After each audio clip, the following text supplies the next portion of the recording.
ভাই ও বোনেরা, আমরা সকলেই দোয়া করে থাকি, কিন্তু আপনি কি একবার ভেবে দেখেছেন আপনার দোয়াগুলো কেন কবুল হচ্ছে না?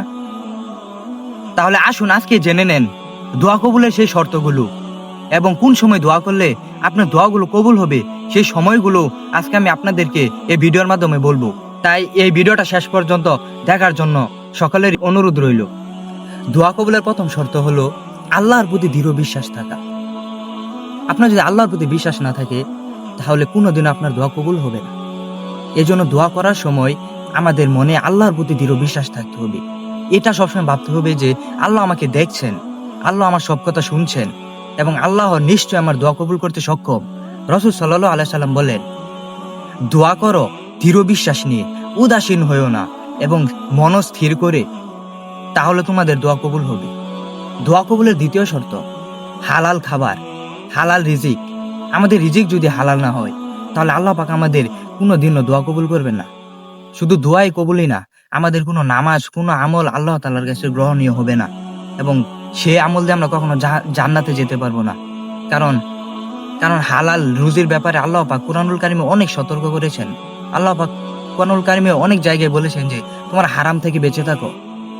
তোমরা যে হারাম থেকে না বেঁচে থাকো তাহলে তোমাদের দোয়া কিংবা কোনো আমল আমার কাছে কোনোদিনও কবুল হবে না।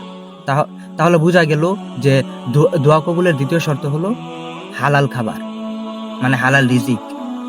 3 নাম্বার, দোয়া কবুলের 3 নাম্বার শর্ত হলো তওবা করা।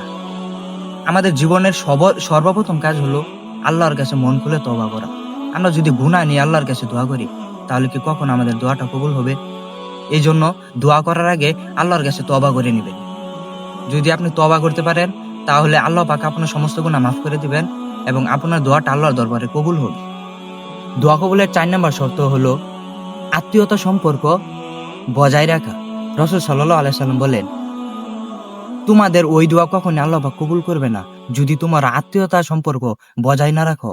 এটা যে এত বড় পাপ, আল্লাহ পাক কুরআনুল কারিমে অনেক জায়গায় আত্মীয়তা সম্পর্ক বজায় রাখার কথা বলেছেন। আপনার আমার যদি আত্মীয়তা সম্পর্ক ঠিক থাকে তাহলে আল্লাহ পাক আমাদেরকে আমাদের রোজি রোজগারের মধ্যে আয় বরকত দান করবেন এবং আত্মীয়তা সম্পর্কে ঠিক থাকলে আল্লাহ পাক হায়াত এবং রিজিক দুটোটাই বাড়িয়ে দেয়। এজন্য আত্মীয়তা সম্পর্ক ঠিক থাকাটা অনেক গুরুত্বপূর্ণ এবং গভীরভাবে চিন্তা করার বিষয়। এজন্য আপনার দোয়া কবুল করার জন্য অবশ্যই আত্মীয়তা সম্পর্ক ঠিক রাখতে হবে। দোয়া কবুলের 5 নম্বর শর্ত হলো আল্লাহকে একান্তভাবে ডাকতে হবে, হৃদয় দিয়ে একনিষ্ঠভাবে, অন্তর থেকে, অলস মুখে নয়। নিজেকে আল্লাহ তাআলার সামনে সুপে দিয়ে এবং হৃদয়ের একদম গভীর থেকে যখন আপনার আমি চোখের পানি ছেড়ে দিয়ে তাহাজ্জুদের নামাজে আল্লাহকে ডাকবো গভীরভাবে, তখন আল্লাহ পাক বলেন, আল্লাহ পাক তখন স্বয়ং তিনি প্রথম আসমানে নেমে আসেন এবং বান্দাদেরকে ডেকে বলতে থাকেন যে হে বান্দা, তোমাদের কি লাগবে তুমি আমার কাছে চাও। এজন্য আপনার তাহাজ্জুদের নামাজের সময় চোখের পানি ছেড়ে দিয়ে একান্তভাবে আল্লাহকে নীরবে ডেকে দোয়া করবেন। অবশ্যই আপনার আমার দোয়া আল্লাহ পাক কবুল করবেন।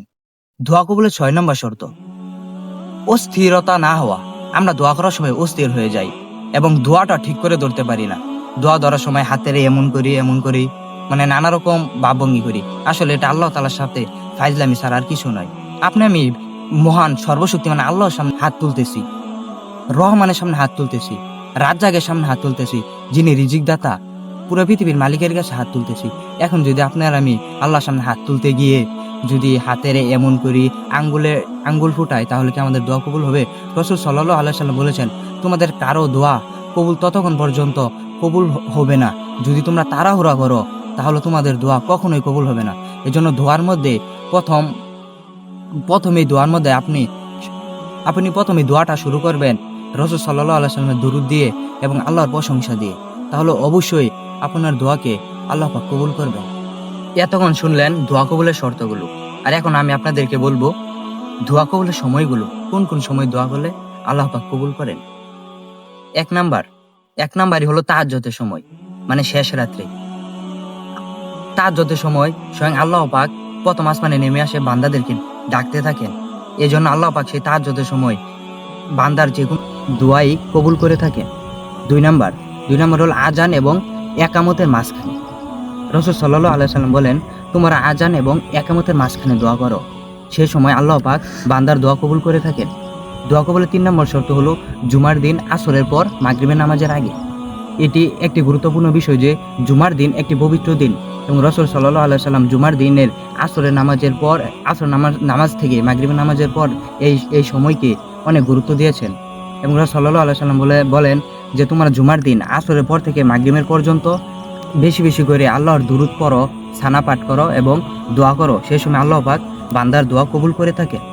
সিজদার মধ্যে যখন কোনো বান্দা আল্লাহ পাকে সিজদা দেয় তখন সেই বান্দা আল্লাহ পাকের সর্বোচ্চ কাছে চলে যায় এবং আল্লাহ তাআলা কুদরতি পায়ে সেজদা দেয়। এই জন্য সেজদার সময় আল্লাহ পাক বান্দা সবচাইতে বেশি দোয়া কবুল করে থাকেন। এজন্যই সেজদার সময় সবাই দোয়া করার চেষ্টা করবেন। দোয়া করলে 5 নম্বর শর্ত হলো ইফতারের সময়। আল্লাহ পাক ইফতারের সময় বান্দার দোয়া কবুল করে থাকেন। বান্দা যখন সারাদিন আল্লাহর ভয়ে রোজাটা রাখে তখন সে যখন ইফতারটা সামনে নিয়ে দুরুদ সানা পড়ার পর যখন সে আল্লাহর কাছে মুনাজাত করে তখন আল্লাহ পাক বান্দার যে কোনো দোয়া কবুল করে নেন।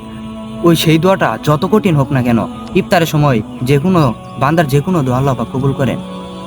এজন্য ভিডিওটি যদি ভালো লাগে অবশ্যই লাইক, কমেন্ট, শেয়ার করে আমার পাশে থাকবেন এবং আমার চ্যানেলটি সাবস্ক্রাইব করে সবসময় আমার পাশে থাকবেন যেন আমি এরকম আর সুন্দর সুন্দর ভিডিও আপনাদের সামনে উপস্থাপন করতে পারি।